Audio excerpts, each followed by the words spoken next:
इस सप्ताह की सबसे बड़ी खबर निकल के ये आ रही है कि पिछले 12 अप्रैल को माननीय दिल्ली हाई कोर्ट में सहारा मामले की सुनवाई हुई, जिसमें कोर्ट के कड़े रुख के बाद सहारा को अपना केस विड्रॉल करना पड़ा। कोर्ट के द्वारा ये स्पष्ट टिप्पणी की गई कि सोसाइटियों के निवेशकों का पूर्ण भुगतान होने के बाद ही एनआई से रोक हटाया जाएगा। भारी जुर्माने के साथ केस को खारिज करने की बात पर सहारा ने अपने कदम पीछे खींचते हुए अपना केस ही वापस ले लिया। अब देश के सारे जमाकर्ताओं एवं खुद सहारा की निगाहें भी 18 अप्रैल से शुरू होने वाले सुनवाई के लिए माननीय सर्वोच्च न्यायालय की ओर है। विगत कई वर्षों से सहारा का मामला माननीय दिल्ली हाई कोर्ट से माननीय सर्वोच्च न्यायालय एवं सर्वोच्च न्यायालय से दिल्ली हाई कोर्ट का ही चक्कर लगाता दिखाई पड़ रहा है, परंतु 18, 19 एवं 20 अप्रैल को होने वाले सुनवाई में कुछ ठोस एवं स्पष्ट रास्ते निकलने की उम्मीद की जा रही है। गृह एवं सहकारिता मंत्री माननीय अमित शाह जी के द्वारा दिए गए बयान के बाद सेंट्रल रजिस्ट्रार दिल्ली को देश भर से हजारों की संख्या में क्लेम भेजे जा रहे हैं। इसके निपटारे की प्रक्रिया की जानकारी के लिए ऑल इंडिया संघर्ष न्याय मोर्चा के कार्यकर्ता सीआरसी कार्यालय पहुंचकर राज्य सहकारिता मंत्री माननीय बीएल वर्मा जी से मुलाकात की। इस दौरान उन्होंने यह बताया कि रोज हजारों की संख्या में आवेदन आ रहे हैं और इसी के आधार पर सत्यापन किया भी जा रहा है। आवेदन में कुछ कमी होने पर दिए गए मोबाइल नंबर एवं पते पर संपर्क कर आवश्यक दस्तावेज मांगे जाएंगे, इसकी जानकारी उन्होंने दी। एक अनुमान के अनुसार अभी तक 2200 करोड़ के दावे ही सीआरसी के पास पहुंचे हैं। साथ में यह भी बताया कि सत्यापित सभी दावों का भुगतान निवेशकों के खातों में सीआरसीएस के द्वारा ही किया जाएगा। दूसरी तरफ सहारा के द्वारा भी सीआरसीएस में शिकायत भेजने की अपील अखबारों के माध्यम से जमाकर्ताओं से की गई है।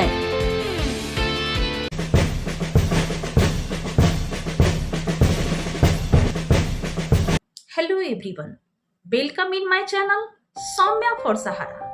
12 अप्रैल को सहारा के मामले की सुनवाई माननीय दिल्ली हाई कोर्ट में हुई। सुनवाई के बाद ये खबर तेजी से निकल के आई कि सहारा ने केस को विड्रॉल कर लिया। उसके बाद कयासों के दौर चलने शुरू हो गए। बहुत लोगों ने यहाँ तक कहना शुरू कर दिया कि अब सहारा फिनिश, सहारा खत्म, जमाकर्ताओं का जो भुगतान, अब उसकी जो उम्मीद की नैया थी वो इस विड्रॉल के बाद अब शायद डूब ही जाएगी। होगा नहीं होगा, बहुत संशय की स्थिति थी। तरह तरह के विचार, तरह तरह की बातें निकल के आ रही थी। लेकिन सबसे पहले बात ये करनी है कि सहारा ने विड्रॉल किया ही क्यों? ऐसी क्या बात हो गई जो सहारा को केस विड्रॉल करना पड़ा? क्या ये सहारा की सोची समझी रणनीति थी, प्री प्लान कोई बात थी, या ये परिस्थिति जन किया गया कृत्य था?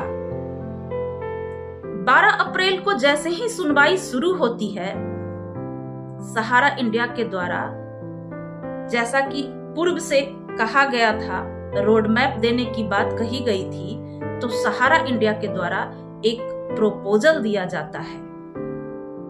माननीय कोर्ट के समक्ष जैसे ही वो प्रोपोजल प्रस्तुत किया जाता है, तो उस प्रोपोजल में एनआई से जो रोक हटाने की बात है उस पे ज्यादा फोकस किया गया था और भुगतान की बात तभी कही गई जब एनआई से रोक हटा दिया जाएगा।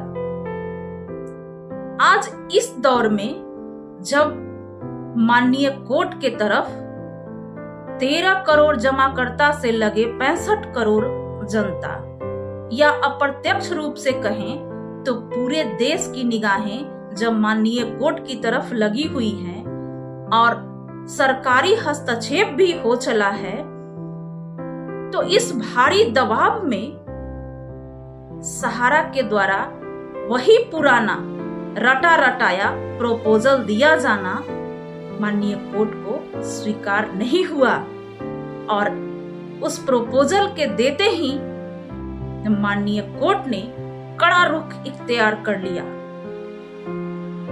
और कड़े रुख इख्तियार करके ये दो टूक कह दिया कि जब तक आप भुगतान नहीं करोगे तब तक एनआई से रोक नहीं हटाई जाएगी। जहां बातें भुगतान की जानी चाहिए थी, वहां सिर्फ एनआई पर से रोक हटाने की बातें हुई, वही प्रपोजल दिया गया और इसी के कारण माननीय कोर्ट ने कड़ी प्रतिक्रिया जाहिर की।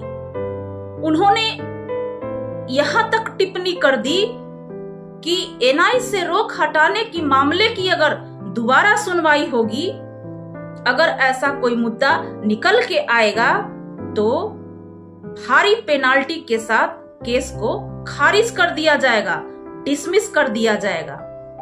और जैसे ही सहारा के वकीलों के द्वारा उच्च प्रबंधन को इस बात से जब अवगत कराया गया तो घबरा करके आनन फानन में ये डिसीजन लिया गया कि केस को ही विड्रॉल कर लिया जाए। बात की बाद में देखेंगे, बात की बाद में समझेंगे। अभी जो ये परिस्थिति उत्पन्न हुई है, और सहारा इंडिया तो परिस्थिति को हैंडल करने में शुरू से ही माहिर रही है, तो इस परिस्थिति को हैंडल करने के लिए आनन फानन में ये लिया गया डिसीजन है। ये सहारा की ही करनी का फल है। वो आज भी अपना पुराना राग ही आलाप रही है और मामले की गंभीरता से परे वो सिर्फ अपनी ही बातें मनवाने पर तुली हुई है। माननीय कोर्ट ने 10 करोड़ जमाकर्ताओं के साथ न्याय करते हुए केवल भुगतान करने का ही आदेश दिया। साथ में ये भी कहा, ये भी टिप्पणी की कि जैसे ही भुगतान हो जाएगा एनआई से रोक स्वतः ही हट जाएगा। अब सिर्फ एक ही सवाल है, वो है भुगतान का, और एक ही जवाब होना चाहिए, वो है भुगतान का, दूसरा कुछ नहीं। और इससे परे जब सहारा इंडिया कुछ करती है तो कोर्ट की नाराजगी तो जायज है। इससे किसी को भी घबराने की आवश्यकता नहीं है, क्योंकि एनआई कराने के सहारा के पास सैकड़ों रास्ते हैं, सैकड़ों विकल्प हैं। जब हाउसिंग एंड रियल एस्टेट को बैंड किया गया, क्यूसॉप जो कि प्रोडक्ट का डिवीजन था, उसमें इन्वेस्टमेंट ले लिया गया, तो सहारा के लिए ये कोई मुश्किल बात नहीं है कि जब इन तीनों सोसाइटियों से रोक नहीं हटेगा एनआई कराने के लिए, तो उसके पास रीइन्वेस्टमेंट के और भी बहुत सारे तरीके हैं, सैकड़ों रास्ते हैं। तो सहारा इंडिया के उच्च प्रबंधन के द्वारा ये आदेश दिया गया कि अभी इस परिस्थिति को हैंडल करने के लिए इससे बेहतर कोई रास्ता नहीं, कोई उपाय नहीं, इसलिए केस को विड्रॉल कर दिया जाए, दैट्स ऑल। अब बात करते हैं सहारा इंडिया की। तो सहारा इंडिया के केस विड्रॉल कर लेने के बाद भी इनकी स्थिति पर कोई इफेक्ट नहीं आया है, न इनके ऑफिस कर्मचारियों पर, न फील्ड के कार्यकर्ताओं पर, और न सहारा के जमाकर्ताओं पर। सबकी स्थिति यथावत ही बनी हुई है। इस घटनाक्रम का इन पे कोई इफेक्ट नहीं होने जा रहा है जब तक कि सहारा नहीं चाहती है। अभी भी सब कुछ सहारा के ही हाथ में है। वो अपने आप को पुनर्स्थापित कर सकती है, उसके पास सैकड़ों तरीके हैं। सहारा के पास सैकड़ों तरीके हैं जिससे वो खुद को पुनर्स्थापित कर सकती है या अपने कार्य को सुचारू रूप से स्टार्ट कर सकती है। बीते कुछ महीने पहले माननीय दिल्ली हाई कोर्ट में ही सुनवाई के दौरान सहारा को यह प्रपोजल दिया गया था कि आपकी परिस्थिति अगर कुछ इस तरह की है कि आप पूर्ण भुगतान करने में अगर सक्षम नहीं हो तो इंटरेस्ट को डिपॉजिट करा के प्रिंसिपल अमाउंट को भुगतान आप कर दो। तब सहारा के उच्च प्रबंधन के द्वारा अपने वकीलों के माध्यम से यह बयान दिलवाया गया था कि हम पूर्ण भुगतान करने में सक्षम हैं, क्योंकि देनदारी से 3 गुना अधिक की हमारी संपत्तियां मौजूद हैं। अब बातें भुगतान की, तो अगर सहारा इंडिया अभी भी भुगतान नहीं करती है और भुगतान सरकार के माध्यम से होता है, तो एक बात निकल के आ रही है बाइंड अप की और लिक्विडेशन का। तो इसकी संभावना अभी बहुत कम ही दिख रही है। हालांकि लिक्विडेशन एक बहुत ही जटिल प्रक्रिया है, ये अंतिम विकल्प के रूप में इस्तेमाल किया जाता है, लेकिन फिर भी इसकी संभावना सहारा इंडिया के मामले में अभी कम ही दिख रही है। इसके दो रीजन हैं, एक प्रैक्टिकल रीजन और दूसरा स्पिरिचुअल रीजन है।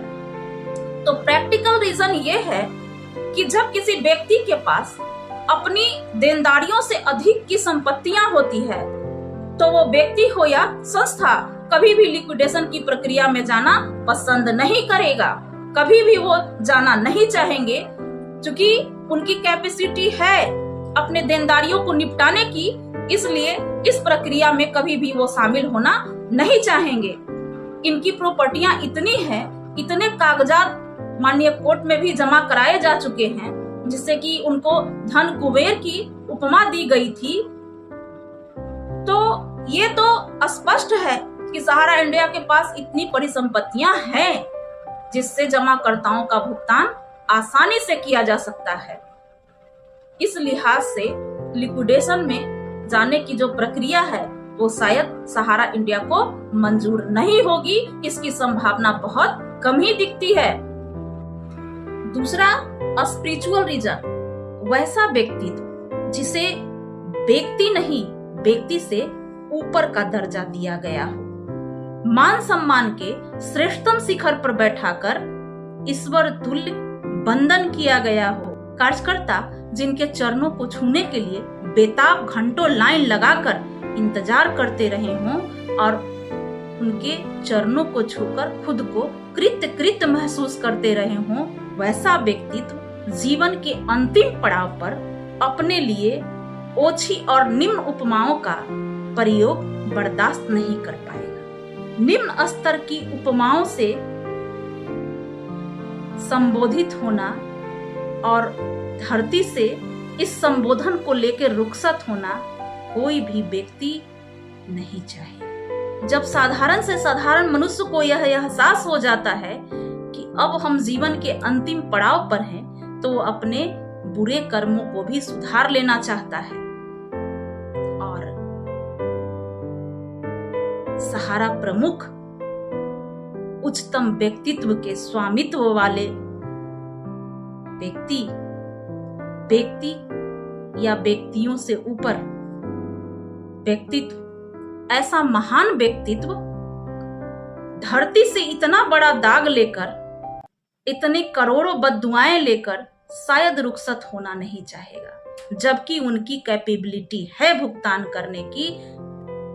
तो दोनों तरीके से अगर देखा जाए, चाहे वो प्रैक्टिकल हो या स्पिरिचुअल हो, इसकी संभावना बहुत कम है कि सहारा इंडिया का लिक्विडेशन किया जाएगा और वो चुपचाप बैठ के देखेगी। माननीय सर्वोच्च न्यायालय में 18, 19 और 20 अप्रैल को सुनवाई होने वाली है। हालांकि ये मुख्य मामला है जो सहारा सेवी का मामला है, जो माननीय सर्वोच्च न्यायालय में है, लेकिन माननीय दिल्ली हाई कोर्ट के कड़े रुख के बाद अब सहारा सतर्क हो गई है। अब वो अपना पुराना राग जो अलाप रही थी, अब जो पुराना रवैया जो वो अपना रही थी, अब उसको सेट आउट करने के मूड में आ गई है। 18, 19 और 20 अप्रैल की सुनवाई में ये बातें निकल के आ रही है कि सहारा और सेबी का कॉम्प्रोमाइज भी हो सकता है, ये केस क्लोज भी हो सकता है। और केस क्लोज होने का मतलब है कि सहारा से एम्बार्गो का हट जाना, और जो ये बहाना भुगतान में लग रहा था अब तक एम्बार्गो का, अब वो भी खत्म होने की पूरी संभावना दिख रही है। ऐसा होते ही सहारा के जमाकर्ताओं के भुगतान का रास्ता खुल जाएगा। इसके साथ ही मैं अपने वीडियो को यहीं पे समाप्त कर रही हूँ और मुझे पूरी उम्मीद है कि मेरे द्वारा कुछ क्लियरेंस तो अवश्य ही आपको मिल गया होगा, और आगे जैसे ही कोई नया अपडेट आता है तो जरूर मेरे द्वारा आपको अवगत कराया जाएगा। इसके लिए बने रहें मेरे वीडियो के साथ और ज्यादा से ज्यादा इसको शेयर करें, चैनल को सब्सक्राइब करें और हाँ, लाइक करना तो बिल्कुल ना भूलें। धन्यवाद।